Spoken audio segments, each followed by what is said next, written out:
Hi mga Kagala-Venture, so ayun gumala tayo sa Ilagan Isabela papuntang Abuan River. Pero ayun nadaanan natin ang Batong Labang River which is one of the clearest river as well sa Ilagan Isabela. So ayun guys, ang ganda kung titingnan ninyo. Yung paligid is very beautiful, refreshing, nakakatanggal stress talaga kung galing ka sa city tapos ayun makikita mo ang ganitong tanawin guys.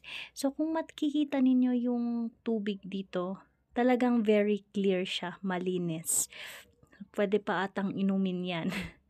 Alright, so there talaga namang napakaganda, legit guys. So ano nang ginagawa ninyo? Puntahan ninyo to, very interesting. Sa other part naman, dito yung mga cottages at medyo mas madaming tao sa park na to. Pero ayun kung titingnan nyo, very malinis, clear ang water nila. At yung paligid, very beautiful talaga, madaming trees.